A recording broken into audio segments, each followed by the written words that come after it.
Кешірім. Жерге түсер алдында көптеген рух жиналып мәжіліс құрады. Жаратушы бірінен сұрапты: сен жерге не үшін бара жатсың деп. Мен кешіруді үйренгім келеді. Кімді кешірмексің? Айналаңа қараш. Мына рухтар қандай жарық, нұрлы, сүйкімді. Олар сені шынайы жақсы көреді. Сен кешіретіндей олар не жасап қоюы мүмкін? Рух маңайындағы апа-сіңлілеріне мұқият қарайды. Шынында да бұл оларды қалай жақсы көрсе, олар да соншалықты риясыз жақсы көретіні шүбәсіз.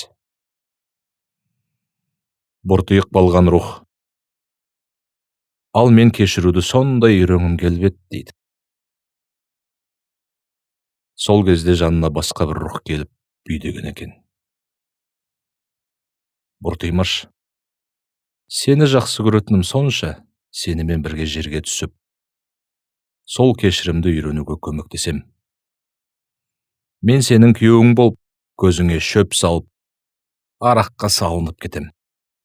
Ал сен мені кешіріп үйренесің. Тағы бір рух келіп бұлай дейді: мен де сені қатты жақсы көрем. Сенімен бірге барам. Сенің анаң болам. Сені жазалап, өміріңе араласып, бақытты ғұмыр кешуіңе кедергі келтірем. Ал сен мені кешіруді үйренесің. Үшінші рух келіп: мен сенің жан досың болам. Ең керек кезде сені сатып кетем. Сен мені кешіріп үйренесің деген екен. Және бірі келіп: ал мен сенің бастығың болам. Сені беріліп сүйгендіктен саған қатал әрі қатыгез болам.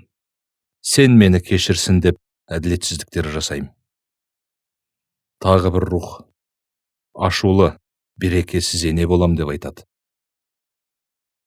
Бір-бірін жақсы көретін рухтар жерге барғанда кім болатындарын ақылдасып, кешірімді қалай үйрену керек жолдарын айтып, уағдаласады.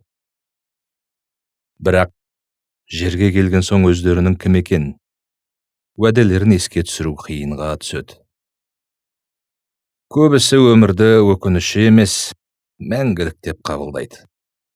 Өзара ренжісіп, өкпелесіп, сол өмірдің сценарийін өздері таңдағандарын, бәрінен де бірін-бірі жақсы көретіндерін ұмытып кетеді.